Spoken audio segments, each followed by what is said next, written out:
So a fairly straightforward one to start with. It's a straight line function. It's a demand curve or demand function, as it's not a curve. It's exactly what it isn't. And we have been looking at these all along. Sometimes they've involved y's and x's, but it doesn't matter. In each case, there's a variable on this side, a variable on this side, and the coefficient or the number in front of the x or the q is always the gradient. So a reminder, these are the variables, these are the things that change as the function progresses or as time goes on. These are constants, they don't change. So this is the gradient, and this, the number which is all on its own, is the y-intercept, where it crosses the vertical axis.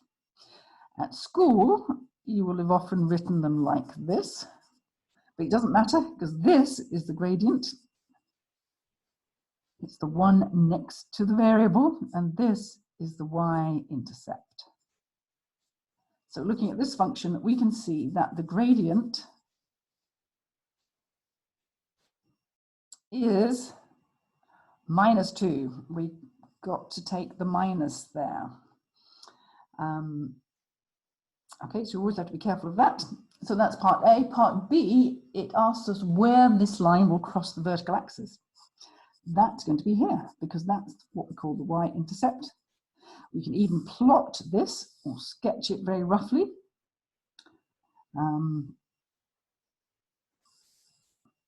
So it's crossing at 100. The gradient is 2, or the slope, or -2, and it's backward leading because it's a minus. Minus ones always lean that way. So that's the answer to B.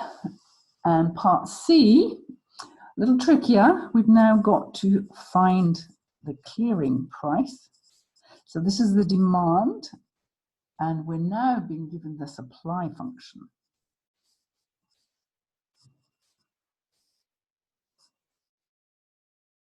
And that is P equals 50 plus 3Q. So we're looking for the one set of P and Q that will solve both of these functions at the same time. You'll remember we called these simultaneous equations. So there is only one pair of P and Q that works for both of them, and that's where the graphs cross. So this is your demand function, and this is your supply function. We're looking for the value of P and Q. Here's P on this axis, and here's Q on this axis. The vertical axis variable is always first. So we're looking for the value of P and Q at this point, and we're going to do that. We could do it by plotting and then carefully reading off the coordinates of that, but we're going to do algebra.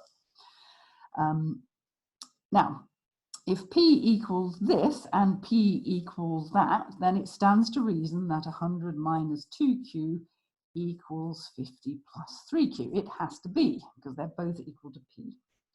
So we can use this to find a value of Q, to find that value, and then we can use that to find P. So how do we find that value of Q?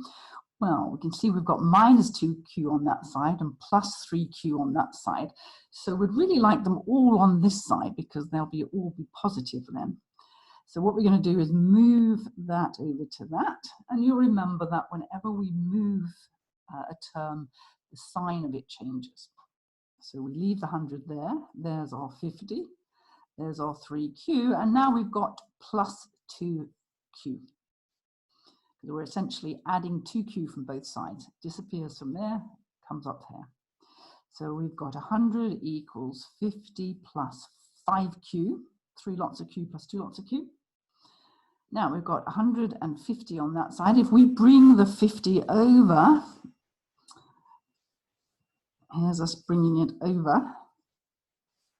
We're essentially subtracting 50 from both sides. So that gives us 100 minus 50 is 50. Equals 5Q, but we're not interested in 5Q, we're interested in 1Q. So how are we going to reduce this just a Q on that side? Well, we must divide both sides by 5. That number, whatever that number is, we divide by it. That's how we get a single Q. And 50 divided by 5 is 10.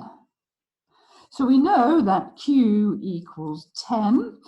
And if we take any of these, it doesn't matter. Let's say take the first one. We know that P equals 100 minus 2Q.